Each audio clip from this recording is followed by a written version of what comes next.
Assalamualaikum warahmatullahi wabarakatuh. Pada kesempatan kali ini, kami dari kelompok bab 1 ingin menjelaskan tentang semangat beribadah dengan meyakini hari akhir. Sebelumnya, kami akan memperkenalkan diri terlebih dahulu. Perkenalkan, nama saya Sofi Sabrina, nomor absen 35, dan juga teman saya, Dia Mafiana, nomor absen 11. Kami dari kelas 12 MIPA C. Materi yang akan kita bahas yang pertama pengertian, yang kedua periode hari akhir, yang ketiga hakikat beriman kepada hari akhir, keempat hikmah, dan yang kelima contoh penerapan. Yang pertama pengertian. Makna hari akhir. Hari akhir menurut bahasa artinya hari penghabisan. Menurut Quran surat Al-Baqarah surat kedua ayat 177. Juga disebut hari pembalasan menurut Quran surat Al-Fatihah surat pertama ayat keempat. Adapun menurut istilah, hari akhir adalah hari mulai hancurnya alam semesta, berikut isinya, dan berakhirnya kehidupan semua makhluk Allah Subhanahu wa Ta'ala. Hari akhir juga disebut hari kiamat, yaitu hari penegakan hukum Allah Subhanahu wa Ta'ala yang seadil-adilnya. Menurut Quran surat Al-Mumtahanah surat ke-60 ayat 3. 3 sudut pandang hari akhir. Yang pertama, hari akhir menurut Al-Quran.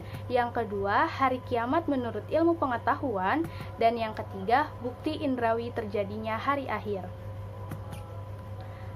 Yang pertama, hari akhir menurut Al-Quran. Ada kiamat sugro atau kecil. Kiamat sugro adalah peristiwa datangnya kematian bagi semua makhluk termasuk manusia yang bersifat lokal dan individu. Firman Allah Subhanahu wa Ta'ala dalam Quran surat Ali Imran surat ketiga ayat 185 yang berbunyi, A'udzubillahi minasyaitonirrajim, Bismillahirrahmanirrahim.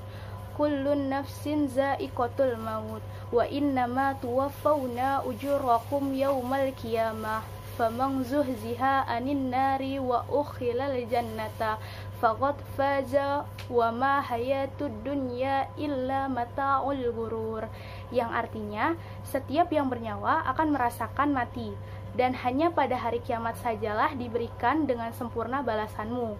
Barang siapa dijauhkan dari neraka dan dimasukkan ke dalam surga, sungguh dia memperoleh kemenangan. Kehidupan dunia hanyalah kesenangan yang memperdaya. Selanjutnya ada kiamat kubro atau besar.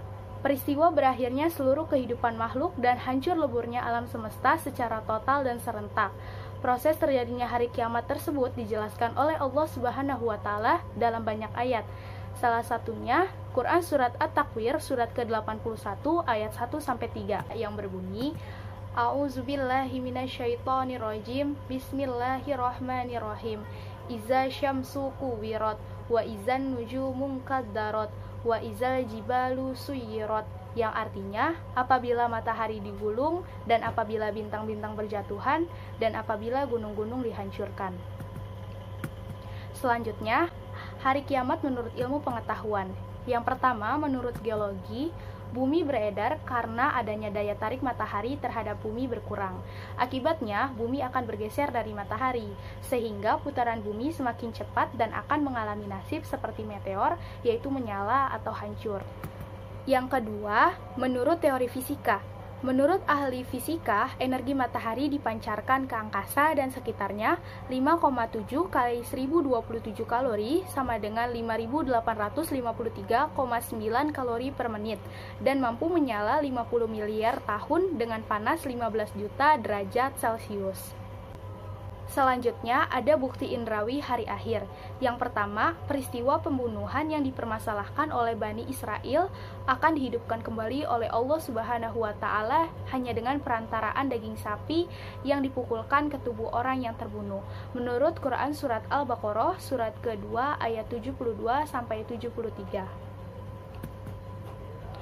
Selanjutnya, ada peristiwa Nabi Ibrahim dan burung-burung yang dicincangnya, kemudian diletakkan di tiap-tiap bagian di atas bukit. Lalu Allah Subhanahu wa Ta'ala berfirman, Panggillah, niscaya mereka datang kepadamu dengan segera. Quran surat Al-Baqarah surat kedua ayat 260. Selanjutnya, yang kedua adalah periode hari akhir. Periode hari akhir. Yang pertama ada Yaumul Ba'ats. proses dibangkitkannya seluruh makhluk dari alam kubur. Yang kedua, Yaumul Hasyr, yaitu hari berkumpulnya manusia setelah dibangkitkan dari kuburnya masing-masing. Selanjutnya, yang ketiga, ada buku catatan. Setiap manusia di alam mahsyar mempunyai buku catatan atau kitab perjalanan hidup yang sudah dicatat oleh malaikat Raqib dan Atid. Yang keempat, Yaumul Hisab, yaitu hari ketika Allah Subhanahu wa Ta'ala memperlihatkan semua amalan di akhirat untuk dihisab. Selanjutnya, yang kelima, ada As-Sirat, yaitu jembatan yang terbentang di antara neraka menuju surga. Yang keenam, ada Yaumul Jaza, yaitu suatu hari ketika semua manusia akan menerima balasan Allah Subhanahu wa Ta'ala atau jaza. Yang ketujuh adalah surga. Setelah seluruh manusia dihisab dan melalui timbangan, mereka diberikan balasan sesuai dengan amal perbuatannya. Dan yang kedelapan, neraka. Adapun orang yang selama hidup di dunia lebih banyak mengerjakan perbuatan jahat, maksiat, tercela, dan kafir terhadap Allah Subhanahu wa Ta'ala. Adalah hakikat beriman kepada hari akhir. A'udzubillahi minasyaitonirrajim. Bismillahirrahmanirrahim. Wallazina yu'minuna bima unzila ilaika wa ma unzila min qablik wabil akhirati hum yuqinun. Artinya, dan mereka yang beriman kepada Al-Quran yang diturunkan kepadamu Muhammad dan kitab-kitab yang telah diturunkan sebelum engkau, dan mereka yakin akan adanya hari akhir. Firman Allah Subhanahu wa Ta'ala pada Quran surat Al-Baqarah ayat 4. Dalam ayat di atas ditegaskan bahwa meyakini hari akhir merupakan salah satu ciri orang beriman. Adapun dalam penggalan hadis di atas, Rasulullah SAW menyebutkan bahwa hari akhir sebagai salah satu perkara yang wajib diyakini, yang kemudian disebut dalam rukun iman. Iman kepada hari akhir berarti percaya dengan penuh keyakinan bahwa kehidupan yang kekal hanyalah di akhirat. Yang keempat, hikmah beriman kepada hari akhir. Hikmah beriman kepada hari akhir diantaranya adalah yang pertama, muncul rasa kebencian yang dalam kepada kemaksiatan dan kebejatan moral. Yang kedua, menyejukkan dan menggembirakan hati orang-orang mukmin. Yang ketiga, senantiasa tertanam kecintaan dan ketaatan terhadap Allah Subhanahu wa Ta'ala. Yang keempat, senantiasa termotivasi untuk beramal baik dengan ikhlas. Yang kelima, senantiasa menghindari niat-niat buruk apalagi melaksanakannya. Yang keenam, menjauhkan diri dari asumsi-asumsi yang mengkiaskan apa yang ada di dunia dengan apa yang ada di akhirat.